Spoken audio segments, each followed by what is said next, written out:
One of the most requested Payday 3 videos on this channel is almost always an updated best meta build video, and who can blame people bearing in mind my unblemished track record. In fact, I seem to have garnered a certain reputation after putting together that dreaded one-shot kill SA build, as a player who creates builds with so many monstrously overpowered skills that players of effectively any skill level can pilot and succeed with them. So, Nnoobley, as the Payday Discord has dubbed me, is happy to oblige once more with yet another heinous meta-defining skill and weapon setup, fully updated to incorporate the shotgun changes and overkill system, which has somehow tipped the scales even further in the player's favour. Loud overkill difficulty should be a complete breeze if you master the setup I'm showcasing today, and until we see a widespread skill and weapon rebalance, I imagine it'll have you set for the months to come. One caveat to note though, the Payday Discord, as much as it pains me to say, is right. You don't need to run builds such as this one to succeed in Payday 3 as it's currently balanced. Almost every weapon is currently viable on the game's hardest difficulty, as there is no cop health scaling, and there are more innovative skill options you can play around with if that's more your style. Don't let anyone tell you your ammo bag or sentry gun setup isn't viable. One positive byproduct of the game being balanced in the player's favour right now is the fact that just about everything goes, and I intend to prove that further on an upcoming skillless challenge run. However, if like me you get a kick out of using the game's most broken systems against it, or you simply want to dominate Payday 3's SWATs as reparations for all the psychological damage they did to you back on death sentence in Payday 2, you've come to the right place. Enjoy the best build of 2025 for now. Let's dive into our weapon of choice first, the FSA-12. Whilst attachments don't make a huge difference in Payday 3, I run this thing with the ranged barrel, quick pull mag, TQ stock, compact RDS, obelisk silencer, biofit rear grip and stub front grip.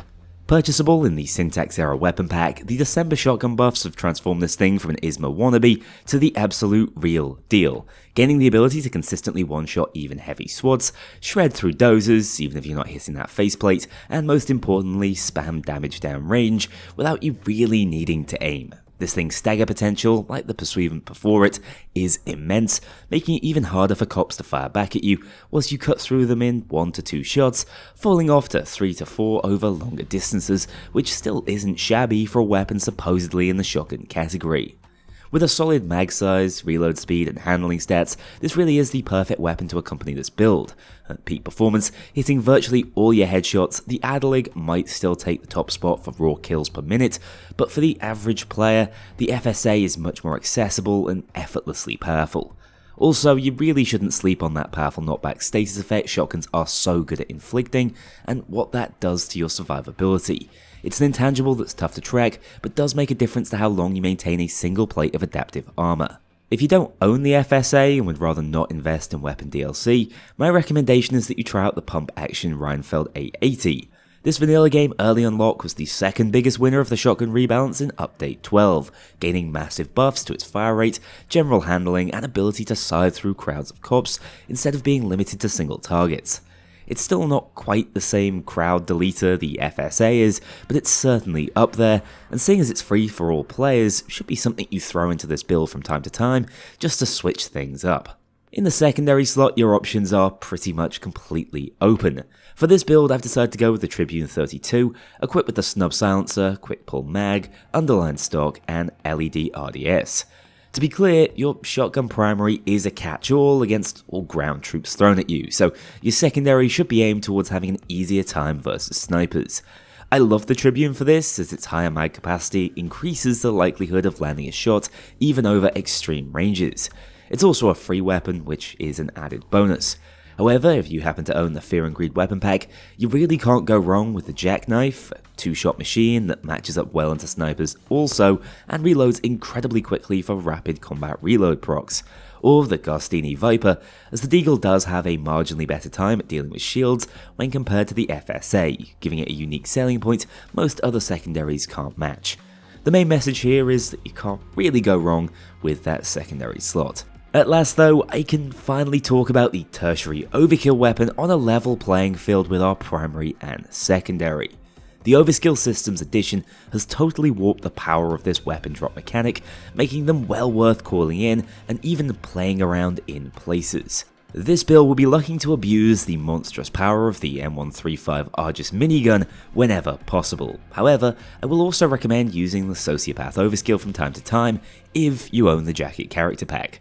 Some heists were just not built with the weapon drop mechanic in mind, or force you to move around too much to properly make use of the sluggish minigun, meaning the instant access baseball bat, which even comes with its own additional health bar and healing mechanic, can be the better pick in certain situations. Be prepared to bring both on this build, depending on the heist and team situation.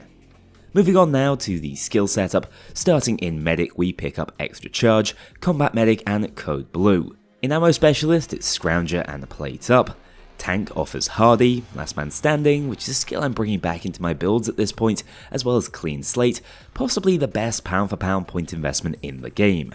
We simply grab the base Fortitude skill for 50 additional health and a secondary source of grit, moving on to Transporter for Beast of Burden and Powerlifter.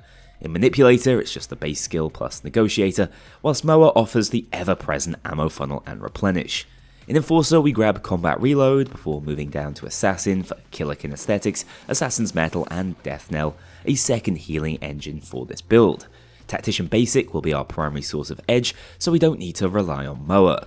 That leaves us with one spare point, which is really up to you to spend as you wish.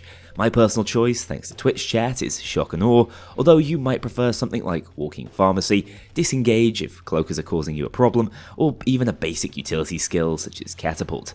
Also, if you're running in a crew that already has a Manipulator Specialist, feel free to drop those two skills to instead grab Deep Pockets and Stockpile for additional healing resources. If you struggle at all with this build at first, don't be ashamed of packing more heals whilst you get used to it. As for the rest of our equipment, I run Adaptive Armor for its armor gating abilities, reminiscent of Anarchist from Payday 2, the Shock Grenade for crowd control and its anti-shield mechanic, as well as the Trip Laser for another source of SWAT marking, making it even easier to activate the heal from Assassin's Metal. That's the complete build, all in one place. As I've already mentioned, it works just as well for almost every shotgun in the game. Hell, you could probably staple most of the ARs into this setup and still get away with it, such as the homogeneity of the Payday 3 skill system. But I still think it's well worth delving into exactly why this skill combination is so potent. You see, not much has changed within the skill meta since my November 2024 best builds video, and to be clear, you can happily run those builds as they were designed back then with very little pushback. However, as you can see from the skill allocation, over time we have started to lean out our builds even further, squeezing as much optimization out of the 28 skill points at our disposal as possible. Instead of relying on the less consistent and temporary resource of Adrenaline as heavily, players have gotten much better at focusing on the core survivability mechanics of Adaptive Armor, saving on points within Adrenaline, and instead honing in on Assassin, a weaker source of healing and overheal, but one that's infinitely less resource intensive. This build, for example, only grabs the base Adrenaline skill, as 50 hit points can be the difference between life and death more often than you might expect, and the extra source of grit can come in handy. As for Assassin, alongside being an extra source of rush, healing, and functioning as a secondary grit activator, there's also something damn satisfying about chain marking enemies with Killer Kinesthetics, and those extra procs of Adrenaline, no matter how small they might appear on your health bar, will catch incoming damage and protect your key adaptive armor whenever you go down to one plate. I've also found myself not relying on equipment at all these days. First aid and armor repair kits have reached such a state of abundance that you don't really need to rely upon medic or armor bags anymore, saving them as a last resort instead of a core play around mechanic. One bag is usually enough to keep you afloat in emergencies without having to dip into your teammates' resources. Another skill line that has seen less usage in recent months is Gunslinger. This hipfire related line used to be a go-to option for edge, for shotguns in particular, but after we started to realise Tactician is the only source of edge necessary to get most builds rolling, a shift happened. The tightened hipfire spread doesn't feel necessary at all anymore, so this is a massive skill point saving, allowing Combat Reload to do all the edge and grit resetting, whilst Tactician can be activated in so many effortless ways. A simple melee strike guarantees it, so does a hit with a shock grenade, but you can also proc this by simply knocking cops back with the FSA over range, or with the stun effect of Shock and Awe whenever it hits that 20% chance to proc. Trust me, switch over to Tactician on any build that doesn't need sharpshooter skills, you will not regret it. The medic skills feel somewhat must-build at this point. Combining the revive speed of Code Blue with Combat Medic for a whopping 5 seconds of damage immunity feels like a no-brainer, either to clutch up for teammates online or to just abuse the constant activations provided by the crew AI when playing solo. Ammo funnel and replenish have also remained an unmovable staple of the game's meta. I don't think it's particularly healthy, and it is frustrating to see the ammo economy remain so irrelevant to the game, but unless they implement the sort of nerfs I suggested back during the whole ammo funnel debacle, they will remain an unrelenting force in any build, especially one that relies on plate up to sustain your adaptive armor, synergizing with replenish for that anarchist-style gameplay. Hardy in the tank tree also feels like a non-negotiable, as yet another source of immunity. This one shouldn't be passed up on, predominantly just because this allows you to consistently trade with dozers. Basically, so long as you have clean slate, you can happily run up to a dozer, lose your active plate, but in trade take him out before he does any direct health damage, enabling you to simply grab the armor repair kit he always drops to go resource neutral. With this simple build addition, dozers lose any of that respect they'd apparently won back in Payday 3. Last Man Standing is a bit of a strange one, I will admit, but after looking into all the other sources of immunity, this death roll save feels like great value for just a single point. With so many damage avoidance tools in your build, this is just the icing on the immortality cake.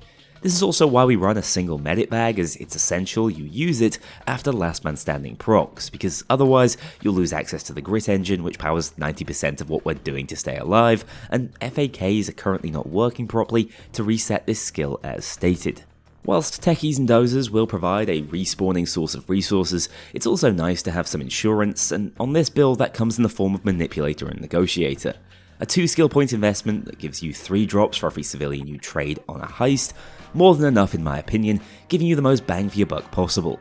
As mentioned earlier, these skill points can be dropped altogether if you're playing with someone heavily spec'd into Manipulator, but this is a solid insurance policy to give you room for more mistakes regardless of team composition. Finally, almost as unanimously meta as Ammo Funnel and Replenish, the trifecta of Transporter, Beast of Burden and Powerlifter make it into just about every build I play.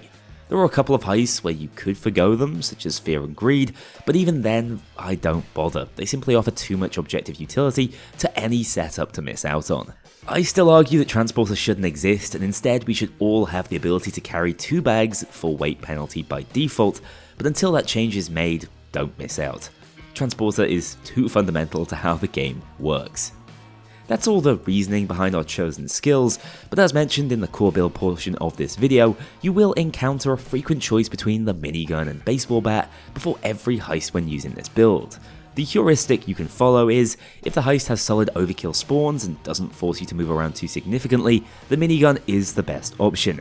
This thing is just outright overpowered now. Not only is it a completely competent weapon in its own right, having the DPS to destroy crowds and even cut through dozer armor, you're now rewarded for doing so with up to 90% damage resistance with no drawbacks. Firing and picking up kills with this thing will stack it up, whilst spinning the barrel even without firing can maintain it for as long as you need. Keep in mind, the barrel continues to spin for some time after revving up, meaning you really can just wander around at 90% resistance, tanking up everything from dozers to explosions, even in lower resistance adaptive armor. Even better, this resistance remains for a short period after dropping the minigun, allowing you to pull off some truly brazen plays even whilst wielding your shotgun and moving at full speed. There simply are no drawbacks to this. Oh, and if that's not enough, how about every single minigun you call in being a makeshift armor repair kit that activates even without clean slate? For every overkill drop after reaching 30% damage resistance, you can replenish an armor chunk completely for free. This means you can tank even more damage freely and makes attrition heists such as Cook-Off a complete joke. You can see now why I no longer bother with armor bags. As for the Sociopath Bat, this one really speaks for itself. It's an instant access, get out of jail free button when you're close to going down, a secondary health bar whenever you need to tank up, a healing resource, a crowd destroyer, a free revive or objective completion, the list goes on and on. I genuinely like how it's been implemented, but damn, invulnerability really is impossible to balance. You can use it and the minigun interchangeably and feel just as overpowered with either.